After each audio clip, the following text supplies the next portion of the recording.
สวัสดีค่ะกลับมาพบกันอีกครั้งนะคะสำหรับบทเรียนเซลล์ของคริสตจักรร่วมนิมิตกรุงเทพนะคะวันนี้เป็นบทที่19แล้วนะคะอีกเช่นเดียวกันทุกครั้งของบทเรียนเซลล์ต้องบอกว่าตื่นเต้นแล้วก็เป็นเรื่องที่น่าสนใจมากๆเพราะว่าในบทเรียนเซลล์ทำให้เราได้รู้จักบุคคลหลายๆบุคคลที่อยู่ในพระคัมภีร์และวันนี้บทที่19เราจะพูดถึงเรื่องของพระพรแห่งพันธสัญญาพระพรแห่งพันธสัญญาซึ่งมีบุคคลอีกหนึ่งบุคคลที่เราจะนำมาเสนอในการเรียนเซลล์นี่ก็คือเป็นบุคคลที่ชื่อว่านางรูธนะคะเป็นบุคคลที่ชื่อว่านางรูธเป็นบุคคลที่อยู่ในพระคัมภีร์เป็นผู้หญิงที่ได้ถูกหยิบยกขึ้นมาในหลายๆครั้งแล้วก็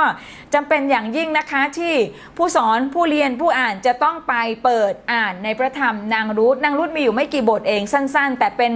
เรื่องราวที่น่าประทับใจมากๆเป็นเรื่องราวที่น่าประทับใจมากๆแล้วก็ข้อที่จะเน้นนะคะที่จะบอกว่านางรูธเนี่ยเขาเป็นบุคคลแห่งพันธสัญญาแล้วก็เขาเป็นคนที่ได้รับการอวยพรอย่างมากมายเพราะอะไร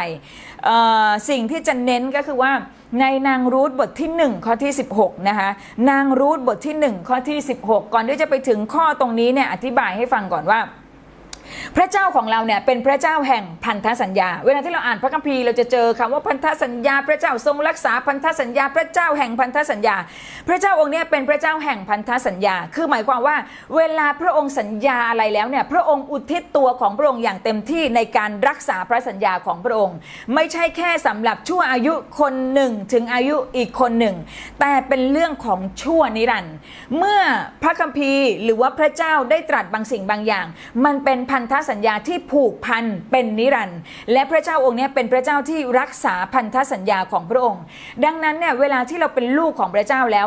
เราก็ควรจะเดินทางในแบบเดียวกันกับพระองค์ก็คือว่าเป็นลูกแห่งพันธสัญญาเป็นลูกแห่งพันธสัญญาเราควรจะเป็นชายและเป็นหญิงที่ดำเนินชีวิตให้สอดคล้องและกระทำตามคำปฏิญาณของเราให้สำเร็จซึ่งเหมือนกับนางรูธเนี่ยพูดบางสิ่งบางอย่างแล้วเขาก็รักษาพันธสัญญาของเขาตลอดชีวิตและนั่นเป็นเหตุทำให้เขาได้รับพระพรตัวอย่างในวันนี้เราพูดถึงรูธนะคะรูธเนี่ยก็เป็นหญิงม่ายแล้วก็เดินทางตามแม่สามีแล้วก็ผู้หญิงคนนี้ถูกยกว่าเป็นผู้หญิงแห่งพันธสัญญาแม้ว่าเธอเป็นชาวโมอับก็คือไม่ได้เป็นชนชาติของพระเจ้าตั้งแต่แรกหรอกแต่ว่าเมื่อเธอมาถึงแผ่นดินอิสราเอลเนี่ยเธอก็รักพระเจ้าของอับราฮัมพระเจ้าของอิสอัคพระเจ้าของยาโคบก็คือพระเจ้าของแม่ยายของเธอนั่นแหละนะคะแล้วก็ไม่ใช่แม่ยายเขาเรียกว่าแม่สามีแล้วก็จนกระทั่งนางรูธเนี่ยกล้าที่จะทำพันธสัญญาต่อพระองค์คำปฏิญาณที่นางรูธมีต่อนาโอมีเป็นพันธสัญญาแห่งความซื่อสัตย์ของเธอจนวันตายแล้วก็ในที่สุดเนี่ยพระเจ้ายกย่องเธอและเพราะเหตุนี้เธอจึงกลายเป็นคุณย่าทวดของกษัตริย์ดาวิดเรียงลำดับญาติกันขึ้นมาเลยว่านางรูธเนี่ยที่พระเจ้ายกย่องว่าเป็นผู้หญิงแห่งพันธสัญญาเพราะวันที่เธอได้กล่าวคำปฏิญาณของเธอเป็นคำปฏิญาณที่ผูกพันอยู่กับพระเจ้าแล้วเป็นคำปฏิญาณที่ผูกพันอยู่กับคนของพระเจ้าแล้วเธอรักษาคำปฏิญาณนั้นในที่สุดพระเจ้ายกย่องและพระเจ้าก็อวยพรให้กษัตริย์ดาวิดเกิดมาทางเชื้อสายของนางรูธนะคะในประโยคในนางรูธบทที่1ข้อที่16แม้ว่าตอนนั้นเนี่ยสามีของเธอจากไปแล้วอีกคู่หนึ่งที่เป็นสามีนาโอมีลูก2คนอีกคนหนึ่งพอสามีตายก็แยกจากไปแต่นางรูธเนี่ยไม่ยอมแยกจากไปเขาตามติดแม่สามีแล้วขนาดแม่สามีบอกว่าให้ไปเธอกลับไปที่ชนชาติไม่ต้องมาตามแม่แล้วแต่ว่าคำหนึ่งที่นางรูธพูดซึ่งเป็นคำปฏิญาณและเธอสัตย์ซื่อในคำปฏิญาณนั้นโดยเรียนแบบคุณลักษณะของพระเจ้าผู้รักษาพระสัญญาของพระองค์คำนี้นางบอกว่าขอแม่อย่าวิงวอนให้ฉันจากแม่หรือเลิกติดตามแม่ไปเลยเพราะแม่จะไปไหนฉันจะไปด้วยและแม่จะอาศัยอยู่ที่ไหนฉันก็จะอยู่ด้วยญาติของแม่จะเป็นญาติของฉันและพระเจ้าของแม่จะเป็นพระเจ้าของฉัน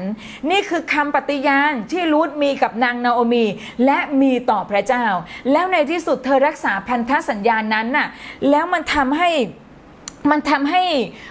พระเจ้ายกย่องแล้วก็มันทำให้นางนาโอมีเนี่ยไม่กล้าผลักไสให้เธอไปอีกต่อไปดังนั้นก็คืออยู่ด้วยกันนะคะสองสาวนี่ก็อยู่ด้วยกันเรามาดูด้วยกันว่าจากชีวิตของรูธเนี่ย รูธเป็นคนแห่งพันธสัญญาเขาได้รับพระพรและเราควรจะเรียนแบบนางรูธในด้านใดบ้างนะคะในข้อที่1นะคะในข้อที่1ก็คือว่ารูธเป็นสตรีแห่งพันธสัญญารูธเป็นสตรีแห่งพันธสัญญาก็ตามนางรูธบทที่1ข้อที่16ที่บอกไปแล้วเขาบอกแม่สามีบอกว่าอย่าให้ฉันไปไหนเลยแม่ไปไหนฉันไปด้วยแม่อยู่ไหนฉันอยู่ด้วยและสำคัญที่สุดพระเจ้าของแม่จะกลายเป็นพระเจ้าของฉันโอ้โหคนแบบนี้แหละที่พระเจ้าต้องการนะคนแบบนี้ที่พระเจ้าต้องการพระเจ้าก็หนุนใจเราว่าเราเองน่ะก็ควรจะเป็นคนแห่งพันธสัญญาแห่งความรักกับพระเจ้าเช่นเดียวกันโดยไม่คำนึงถึงอายุไม่คำนึงถึงเพศไม่คำนึงถึงเชื้อชาติหรือสถานการณ์ทางด้านการเงินเมื่อคุณทำพันธสัญญาด้วยสุดใจในที่สุดมันจะส่งผลกระทบต่อคุณเองในทุกๆด้านตอนที่รูธทำพันธสัญญากับพระเจ้าบอกว่าพระเจ้าของแม่จะเป็นพระเจ้าของฉันรูธเป็นเพียงแค่หญิงไม้และเป็นคนที่นอกเหนือจากอิสราเอลแต่เธอไม่คำนึงถึงเรื่องใดๆทั้งนั้นคำนึงถึงอยากจะทำพันธสัญญาแห่งความรักกับพระเจ้าจริงๆก็เหมือนกับเราถูกไหมคะจริงๆก็เหมือนกับเราโอเคเราไม่ได้เป็นหญิงม่ายหรอกแต่หญิงม่ายเป็นตัวแทนของการขาดที่พึ่งไงคนที่ส่วนใหญ่เขาเรียกว่าอะไรนะพระเจ้ารักมากกลุ่มคนไหนก็คือหญิงม่ายแล้วก็คนต่างด้าวแล้วคือลูกกำพร้าคือคนที่ขาดที่พึ่งแล้วมาหาพระเจ้าพระเจ้ารักมากแล้วก็ไม่ใช่แค่ในเรื่องของสถานะของการเป็นหญิงม่ายแต่ตอนนั้นเป็นคนนอกพันธสัญญานางรู้ก็เป็นคนนอกพันธสัญญาแต่อยากจะทำพันธสัญญาความรักกับพระเจ้าเหมือนกันกับเราไหมเหมือนกันเราไม่ได้เป็นอิสราเอลโดยกำเนิดแต่เราสามารถเป็นอิสราเอลฝ่ายวิญญาณได้โดยความเชื่อดังนั้นเวลาที่คุณจะมีพันธสัญญาบางอย่างกับพระเจ้าอย่าเอาเงื่อนไขใดๆมาบอกว่าอาจจะต้องโตก่อนอาจจะต้องรวยก่อนอาจจะต้องดีกว่านี้ก่อนไม่ต้องมีอะไรเลยมีตัวตนของคุณวันนี้แหละมีแบบไหนเอามาให้พระเจ้าและเวลาที่เราผูกพันกับพระเจ้าด้วยพันธสัญญาบางอย่างมันจะส่งผลกระทบไปถึงทุกอย่างทุกมิติในชีวิตของเราซึ่งรูธจะเป็นตัวอย่างเราก็คือว่าอันนี้ตัวอย่างนะคะว่าถ้าเราเป็นคนแห่งพันธสัญญาในชีวิตแต่งงานอันนี้สมมุติไม่ใช่สมมุติเป็นการยกตัวอย่างว่าเราสามารถเป็นคนแห่งพันธสัญญาในด้านใดบ้างถ้าเราเป็นคนแห่งพันธสัญญาในชีวิตแต่งงานคุณจะไม่มีวันคิดถึงคนอื่นนอกจากคู่ชีวิตของคุณเองถ้าคุณเป็นคนแห่งพันธสัญญาในการทำงานคุณจะให้สิ่งที่ดีที่สุดแก่งานของคุณในแต่ละวันถ้าคุณเป็นพ่อแม่แห่งพันธสัญญาคุณจะเลี้ยงลูกตามแนวทางของพระเจ้าเนี่ยมันถึงบอกว่าการที่เรามีพันธสัญญากับพระเจ้าเนี่ยมันไม่ได้เป็นเรื่องแค่เรื่องของการรับใช้พระเจ้าแต่มันเป็นเรื่องของทุกมิติในชีวิตของเราแล้วก็การเป็นคนแห่งพันธสัญญาเนี่ยหมายถึงอะไรหมายถึงการสัตย์ซื่อต่อพระเจ้าการสัตย์ซื่อต่อพระเจ้าในที่ที่พระองค์ได้ทรงวางคุณไว้ในคริสตจักรนะคะการสัตย์ซื่อต่อพระเจ้าในที่ที่พระองค์วางคุณไว้ในคริสตจักรจริงๆเวลาที่คริสเตียนไปอยู่คริสตจักรไหน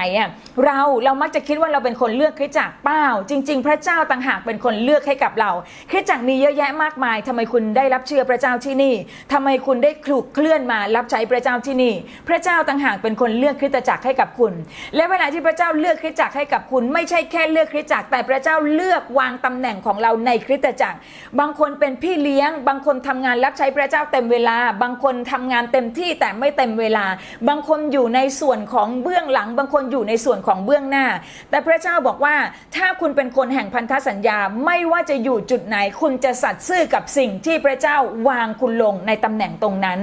เชื่อสิว่าเราทุกคนสามารถเกิดผลได้ในทุกๆตำแหน่งแล้วนางรูธเนี่ยก่อนที่พระเจ้าจะยกชูให้เขาเป็นคนที่อยู่ในเชื้อสายของกษัตริย์ดาวิดเธอเป็นคนธรรมดาสามัญมากๆเลยนะคะค่อนข้างจะติดลบด้วยซ้ำแต่ว่าโดยพันธสัญญาทำให้พระเจ้ายกชูชีวิตก็หนุนใจนะว่าเวลาที่เราจะรับใช้พระเจ้าจุดเริ่มต้นของเราอาจจะเล็กน้อยไม่เป็นไรแต่ถ้าเรารับใช้พระเจ้าด้วยความสัตย์ซื่อพระเจ้าจะขยายขอบเขตขยายเขตแดนทุกวันเราจะโตขึ้นทุกวันเราจะเกิดผลมากขึ้นทุกวันพระเจ้าจะทำให้เราอัศจรรย์ใจมากขึ้นเมื่อเราติดตามพระเจ้าด้วยความซื่อสัตย์ไม่เคยมีใครสักคนหนึ่งที่ซื่อสัตย์ในการติดตามพระเจ้าแล้วจะไม่ได้เห็นความสัตย์ซื่อของพระเจ้าหนุนใจให้เราสัตย์ซื่อในสิ่งที่เราเป็นโดยที่ไม่ต้องเปรียบเทียบเรากับใครนะคะแล้วก็คริสเตียนจำนวนมากอันนี้เป็น เป็นคำสอนของหนังสือเล่มนี้นะคะคริสเตียนจำนวนมากเนี่ยย้ายคริสตจักรไปเรื่อยไม่ยอมผูกพันตัวไม่ยอมอุทิศตัวกับนิมิตมันยากที่จะทำให้เราเติบโตคุณพ่อเคยยกตัวอย่างมันก็เหมือนต้นไม้ที่ย้ายกระถางบ่อยๆบางทีรากมันก็กำลังจะลงลึกแล้วย้ายกระถางอีกแล้วย้ายกระถางอีกแล้วแทนที่จะได้ลงลึกแล้วก็เป็นต้นไม้ใหญ่มันก็ยากคุณก็จะเป็นไม้ในกระถางไปเรื่อยๆดังนั้นก็คือว่าผูกพันตัวอยู่กับคริสตจักรพูดแบบนี้ไม่ได้หมายความว่าจะต้องอยู่คริสตจักรร่วมมิตรกรุงเทพแต่อยู่ในคริสตจักรที่เขาสามารถสร้างคุณได้และอย่าย้ายคริสตจักรบ่อยๆมันไม่ดีกับฝ่ายวิญญาณของตัวคุณเองดังนั้นเนี่ยวันนี้เราสามารถตัดสินใจเป็นคนแห่งพันธสัญญาได้คริสตจักรที่เราอยู่เราสามารถได้รับการดูแลฝ่ายจิตวิญญาณอย่างดีเยี่ยมแล้วก็เป็นที่ที่เราจะสร้างชีวิตของเราเป็นที่ที่เราจะสร้างชีวิตลูกของเราและเป็นที่ที่เราจะสามารถยั่งรากชีวิตลงลึกได้นะคะแล้วก็กลับมาที่รูทเป็นสตรีแห่งพันธสัญญาทำให้ประตูแห่งพระพรน่ะเปิดออกมากขึ้นในชีวิตของรูทแล้วเราก็เห็นความอัศจรรย์ว่าเนี่ยจากคนเล็กน้อยที่เขาสัตย์ซื่อที่เขารักษาพันธสัญญาพระเจ้าอวยพรให้เขายิ่งใหญ่ได้อินมั่นใจว่าเวลาที่เราเชื่อในพระเจ้าและอาจจะเคยสัญญากับพระเจ้าในหลายๆข้อแต่ว่าเป็นไปได้ว่าเราอาจจะไม่ได้รักษาสัญญานั้นในอดีตที่ผ่านมาวันนี้ถือว่าพระเจ้าก็ได้ส่งเสียงเตือนเราเนาะว่าถ้าเราสัญญาอะไรกับพระเจ้าแล้วเราเป็นบุคคลที่รักษาพันธสัญญานั้นน่ะพระเจ้าจะอวยพรเราแน่ๆนะคะแล้วก็ประการที่2เรามาดูชีวิตของรูทนะเมื่อกี้บอกว่ารูทเนี่ยเป็นสตรีแห่งพันธสัญญาก็หนุนใจว่าเราที่ฟังอยู่เราจะเป็นทั้งบุรุษและเป็นทั้งสตรีแห่งพันธสัญญาได้อันที่2ก็คือว่ารูทเป็นหญิงที่ทำงานอย่างมุ่งมั่นรูทเป็นหญิงที่ทำงานอย่างมุ่งมั่นก็ไปอ่านดูในนางรูทบทที่2เป็นแนวทางการทำงานของนางรูทนั่นหมายความว่าการที่เราจะบอกว่าเรารักษาพันธสัญญาเพียงอย่างเดียวแล้วพระเจ้าจะอวยพรตลอดใช่ไหมมีทั้งใช่และทั้งไม่ใช่พระเจ้ารักษาพันธสัญญาแต่ว่าสิ่งที่เราจะต้องทำควบคู่กันไปว่าทำไมคนที่รักษาพันธสัญญาอย่างรูทเนี่ยจึงได้รับการอวยพรมากเพราะรูทไม่ใช่แค่ซื่อสัตย์ในพันธสัญญาแต่รูทเป็นคนที่ลงมือทำงานหนักอย่างมุ่งมั่นนี่เป็นสิ่งที่ท้าทายชีวิตของเราเวลาที่เราอธิษฐานขอรับพระพรที่มาจากพระเจ้าคุณพ่อบอกเสมอว่าทำมากก็ได้มากหวานมากก็ได้เกี่ยวมากดังนั้นถ้าเราอยากจะเกิดผลก็ต้องทำให้มากถ้าอยากให้คริสตจักรเติบโตประกาศให้มากขึ้นไหมอยากให้คริสตจักรเข้มแข็งลองเลี้ยงดูชีวิตของคนอื่นให้เข้มข้นมากขึ้นเอาไหมเนี่ยถ้าเราทำงานของเราหนักอย่างมุ่งมั่นพระเจ้าก็พร้อมที่จะอวยพรกลับมาดูในนางรูทนะคะพระคัมภีร์บอกว่านางรูทแล้วก็นางนาโอมีเนี่ยเดินทางกลับมาจากดินแดนโมอาบไปยังอิสราเอลบ้านเกิดของนาโอมีแล้วก็การเดินทางกลับมาในช่วงนั้นเนี่ยเป็นการเกิดกันดารอาหารใหญ่แล้วก็ทั้งสองคนเนี่ยกลับมาอยู่ในภาวะที่ขาดแคลนแล้วก็ขัดสนแต่นางรูทแล้วก็นางนาโอมีไม่ใช่คนเกลียดค้านโดยเฉพาะนางรูทเนี่ยตัดสินใจทำงานเป็นคนรับใช้เป็นคนรับใช้แล้วพระคัมภีร์ก็บอกว่านางรูททำงานตั้งแต่เช้าตรู่โดยไม่หยุดพักเพื่อให้ได้อาหารมาจุนเจือเธอแล้วก็นาโอมีเนี่ยความน่ารักของนางรูทอินจำได้ว่าอินเคยเทศนาครั้งหนึ่งเกี่ยวกับเรื่องของนางรูทที่มีต่อนางนาโอมีว่าถ้าคนที่เป็นเพียงแค่ลูกเขาเรียกว่าอะไรลูกสะใภ้ใช่ไหมดีกับแม่ของตัวเองขนาดนี้บรรดาลูกแท้จะต้องทำดีให้มากกว่านี้นางรูทเนี่ยขยันทำงานตั้งแต่เช้าดูไม่ใช่ว่าเพื่อตัวเองแต่เข้าอาหารมาจุนเจือแม่ของสามีด้วยทั้งที่ตอนนั้นสามีไม่ได้อยู่แล้วนะเนี่ยคือความกตัญญูทำให้คนคนหนึ่งได้รับพระพรที่มาจากพระเจ้าแล้วก็ลักษณะนิสัยที่ไม่ใช่แค่ความกตัญญูแต่คือการทำงานหนักนิสัยที่จะทำให้คนประสบความสำเร็จก็คือว่าจะต้องเป็นคนที่ทำงานด้วยความขยันแล้วก็มุ่งมั่นเมื่อต้องทำงานในดินแดนใหม่ประตูที่เปิดออกสำหรับเราหมายถึงว่าเวลาที่เราถูกอย่างนางรูทกับนางนาโอมีเนี่ยคือหมายว่าเขาย้ายที่ใหม่เท่ากับเหมือนกับย้ายสถานที่ทำงานน่ะแล้วเวลาย้ายสถานที่ทำงานประตูบานใหม่มันจะเปิดออกแต่ครั้งนี้ทั้งนั้นมันขึ้นกับเราได้ลงมือทำงานเพื่อให้ประตูเปิดออกหรือเปล่าหลายคนที่แบบพอเปลี่ยนสถานที่ทำงานหรือว่ามีดินแดนใหม่ๆเนี่ยก็บางครั้งหลายคนขาดสติปัญญาแล้วก็ไม่เข้าใจแล้วก็ไม่เรียนรู้ในการที่จะถ่อมใจไม่เรียนรู้ในการที่จะสัตย์ซื่อไม่เรียนรู้ในการที่จะลงมือทำงานหนักแล้วในที่สุดเขาก็ปราศจากรางวัลแต่นางรูทไม่อย่างนั้นไปที่ดินแดนใหม่เขาเปิดประตูบานใหม่ๆด้วยตัวของเขาเองมีงานอะไรให้ทำเขาทำหมดเขาเรียนรู้เขาถ่อมใจเขาขยันเขาทำงานหนักแม้ว่าเป็นแค่สิ่งเล็กน้อยเขาก็ทำอย่างเต็มใจแล้วในที่สุดเราก็พบว่าพระเจ้าอวย วยพรให้รางวัลเขาเป็นสิ่งที่มากขึ้นในเวลาต่อมานะคะดังนั้นสิ่งที่อยากจะหนุนใจก็คือว่าไม่ว่าวันนี้เรากำลังทำงานที่ใดก็จงทำด้วยความมุ่งมั่นทำด้วยความเพียรทำด้วยความพยายามและทำด้วยความเชื่อว่าเราจะได้รับรางวัลที่มาจากพระเจ้าการที่คริสเตียนสักคนหนึ่งจะได้รับรางวัลที่มาจากพระเจ้าไม่ได้เกิดขึ้นจากการที่เขาอุทิศตัวทำงานหนักเพื่ออาณาจักรของพระเจ้าเท่านั้นแต่คุณอยู่ในสถานะไหนสิ่งที่คุณพ่อพูดเสมอก็คือว่าเรื่องของกางเขนก็คือหน้าที่และความรับผิดชอบเวลาที่เราอยู่ในสถานะไหนการเป็นลูกการเป็นพ่อการเป็นแม่การเป็นสามีภรรยาการเป็นครูบาอาจารย์หรือการทำงานส่วนตัวของเราทำสิ่งเหล่านั้นอย่างดีที่สุดมันก็จะทำให้เราได้รับพระพรที่มาจากพระเจ้าด้วยเช่นเดียวกันนะคะดังนั้นเราต้องอุทิศตัวแล้วก็มอบชีวิตของเราให้กับพระเจ้าไม่ว่าจะเป็นงานไหนถ้ารับปากแล้วต้องทำต้องมีความรับผิดชอบต้องเตรียมตัวให้พร้อมเสมอและพระเจ้าก็มักจะตรัสเสมอว่าถ้าเราสัตย์ซื่อในสิ่งเล็กน้อยพระเจ้าจะอวยพรให้เราดูแลในสิ่งที่ยิ่งใหญ่ทำไมพระเจ้าจึงอนุญาตให้กษัตริย์ดาวิดไปเป็นเชื้อสายของนางรูธก็เพราะว่านางรูธพิสูจน์ชีวิตตั้งแต่สิ่งเล็กน้อยแล้วแม้แต่ตัวกษัตริย์ดาวิดเองทำไมพระเจ้าไว้วางใจให้ดูแลอิสราเอลทั้งประเทศเพราะดาวิดก็เริ่มต้นจากเล็กน้อยแพะแกะทุกตัวที่เขาดูแลเป็นอย่างดีเหมือนกันกับชีวิตของเราวันนี้ใครควรดูนะคะว่าปลายทางของเราจะยิ่งใหญ่ไม่ได้เลยถ้าจุดเริ่มต้นของเราไม่ได้กล้าทำในสิ่งเล็กน้อยวันนี้เรากล้าทำในสิ่งเล็กน้อยเชื่อแต่ว่าพระเจ้าจะไม่ให้เราเล็กน้อยตลอดไปแต่ถ้าเราไม่กล้าทำในสิ่งเล็กน้อยเชื่อไหมคะว่าบางครั้งเราอาจจะกลายเป็นผู้เล็กน้อยตลอดไปก็ได้ดังนั้นเราทำงานด้วยความมุ่งมั่นและสิ่งเล็กน้อยพระเจ้าจะขยายฐานของการเติบโตและประการสุดท้ายนะคะประการสุดท้ายประการที่3สิ่งที่รูทเป็นตัวอย่างให้กับเราก็คือว่ารูทน่ะฉลาดในการเลือกคู่ชีวิตเอาละอันนี้ก็เป็นประเด็นสำคัญที่หลายคนชอบมากเกี่ยวกับเรื่องของการเลือกคู่และก็จริงๆนะคะว่าในวิถีของเราเนี่ยเวลาที่ถ้าเราเลือกเรียนผิดถูกไหมเราเลือกเรียนผิดมันอาจจะอยู่กับเราไปช่วงเวลา5 ปี3 ปี4 ปี5 ปีบางครั้ง10 ปีเลือกเรียนผิดแต่ว่าการเลือกคู่ชีวิตเนี่ยเขาเป็นคู่ที่จะอยู่กับเรามากกว่าครึ่งชีวิตถ้าเราเลือกคู่ผิดเนี่ยเราก็จะไม่มีความสุขไปตลอดชีวิตเลยแต่ว่านางรูธเนี่ยสอนเราแล้วก็เป็นทั้งการสอนเราในเรื่องของวิถีของตัวเขาเองและเป็นเรื่องการสอนเราที่การอวยพรที่มาจากพระเจ้าเรามาดูนะคะว่านางรูธเนี่ยสอนเรายังไงก็คือว่าจิตใจของผู้หญิงคนนี้ก็คือจิตใจของนางรูธเนี่ยเขามีความมุ่งมั่นในการสร้างพงศ์พันธุ์เพื่อพระเจ้า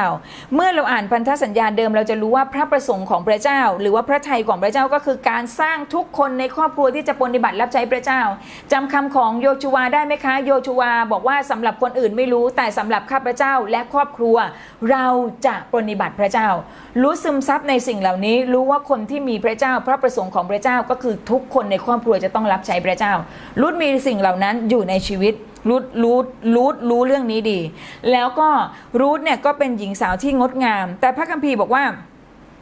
รูธเนี่ยไม่ได้ไปอิสราเอลเพื่อไปหาสามีรูธเนี่ยเขาตามแม่สามีไปแล้วแม้ว่าสามีเขาตายแล้วจุดประสงค์ของรูธก็คือว่าไม่ใช่ไปอิสราเอลเพื่อไปหาสามี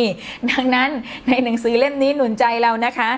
หลายคนไปคริสตจักรเพื่อหาคนดีมีคุณธรรมหรือว่าหาสามีหรือหาภรรยานั่นเองนะคะแต่ว่าสิ่งที่หนังสือเล่มนี้หนุนใจก็คือบอกว่าเรื่องนี้มันไม่ควรเป็นเหตุผลหลักในการมาโบสถ์ของเราแต่ว่าเหตุผลหลักในการมาโบสถ์ของเราก็คือการแสวงหาพระเจ้าด้วยสุดใจแล้วสิ่งที่เรายังขาดอยู่พระเจ้าจะเพิ่มเติมให้กับเราขาดคู่เหรอมาคริสตจักรมาแสวงหาพระเจ้ามาอยู่กับพระเจ้าและพระเจ้าก็จะประทานคู่ที่เหมาะสมให้แต่ถ้าสมมุติว่าแรงจูงใจของเราในการมาคริสตจักรเพื่อหาคู่บางทีพอเราไม่เจอไม่เพียงแต่ไม่ได้คู่เรายังไม่ได้พระเจ้าคือเสียไม่มีอะไรได้แต่ถ้าสมมุติวันนี้เรามาคริสตจักรต่อให้เรายังไม่ได้คู่แต่เราได้พระเจ้านะมันคุ้มแล้วนะคะมันคุ้มแล้วในการที่เราจะแสวงหาพระเจ้าแล้วก็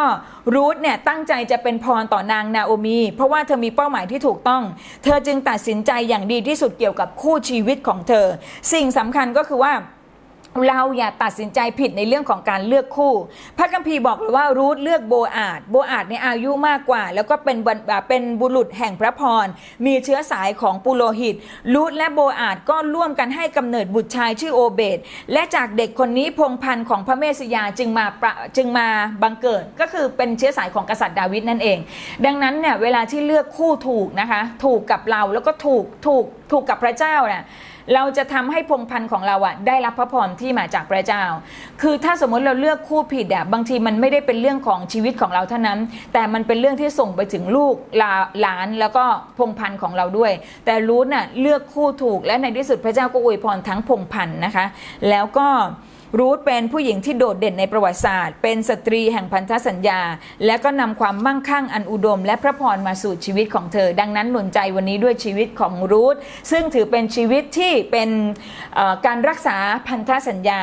และการรักษาพันธสัญญาที่บอกว่าพระเจ้าของนางนาโอมีจะเป็นพระเจ้าของเธอด้วยเธอรักษาพันธสัญญานั้นพระเจ้าจึงให้เกียรติแก่วงตระกูลของเธอดังนั้นชีวิตของรูธขอให้ถูกยกมาเป็นตัวอย่างวันนี้ถ้าเราให้เกียรติพระเจ้า